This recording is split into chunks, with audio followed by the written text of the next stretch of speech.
Ayan po yung gagawin sa turon. Ibabalot po yung saging, sa lumpia wrapper. Lalagyan ng konting asukal, ate. This is how you make turon.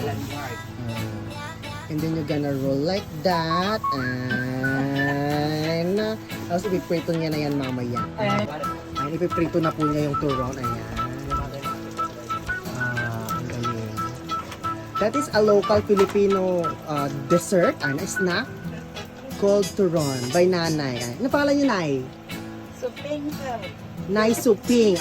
Special Turon by Nay Suping. Ay! Artista ka na, Nay!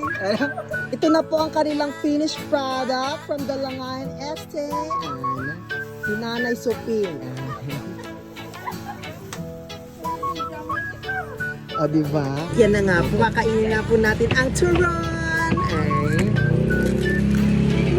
Sarap. Madali patinggan lang ang ako. Dito po, mag-prepare ng buko juice. Smile! At isa ka na po, kuya. Buko ni Jayson. Diba? Yan po. Dito lang po sila sa may Dalangayan Este. Bago po yung arko ng Namtutan. Ayan. Kung gusto nyo po ng buko. Diba? Specially prepared. Ang refreshing ng buko ni Jayson. Ayun o, nagtataga pa siya ng buko.